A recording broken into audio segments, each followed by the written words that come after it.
Mobile World Congress, the showcase of the most cutting-edge technology on the planet, is in full swing in Barcelona this week. Phones, wearables and everything else with a microchip is showing off fantastic new features. But all anyone really seems interested in is a remake of a phone from 17 years ago, the Nokia 3310. There are a few ways to look at the Nokia 3310. It could just be a marketing ploy, or a Hollywood-esque remake because the industry has run out of ideas. Or maybe it's trying to tap into the feeling that modern life is too connected, harking back to a simpler time. But whatever you think the Nokia 3310 is, it tells us something interesting about the state of the smartphone industry in 2017. It's an absolutely damning indictment of the state of the smartphone market that the world is so excited and obsessed with a retro feature phone that shipped 17 years ago, said Ben Wood, Chief of Research at CCS Insight. He's right.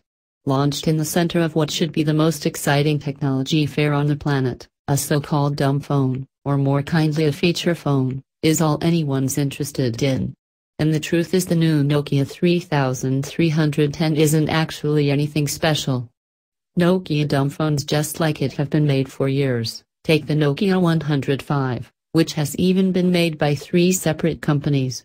First Nokia outright, then Microsoft when it bought Nokia phones, and now HMD Global, the firm that has licensed the Nokia brand name.